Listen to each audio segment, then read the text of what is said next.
Con il mare calmo e il bel tempo torna a salire il numero dei migranti in cerca di una vita migliore che salpa dalle coste magrebine per raggiungere l'Italia approdando a Lampedusa e proprio sulla più grande delle Pelagie sono stati rintracciati 46 migranti da poco giunti sugli scogli di Ponente dopo aver pagato per la traversata da 4.000 a 6.000 euro ciascuno.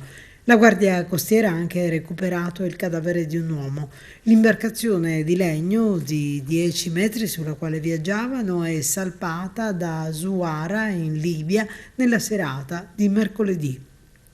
Il gruppo di superstiti è composto da pakistani ed egiziani. Dopo un primo triage sanitario sono stati trasferiti all'hotspot di Contrada Imbriacola dove dopo il trasferimento disposto dalla prefettura di Agrigento erano rimasti 15 ospiti. Le cifre pagate danno l'idea del grande business economico che si gioca sulla pelle dei migranti e che non riesce neanche ad assicurare agli stessi di giungere qui in vita. Una speculazione vergognosa con basisti senza scrupoli che approfittano della disperazione di quanti hanno avuto solo la sventura di nascere in quei luoghi. Presto sarà attivo il nuovo hotspot di Porto Empedocle che offrirà un passaggio veloce finalizzato al controllo sanitario e la identificazione dei migranti che verranno immediatamente dopo trasferiti nei centri di accoglienza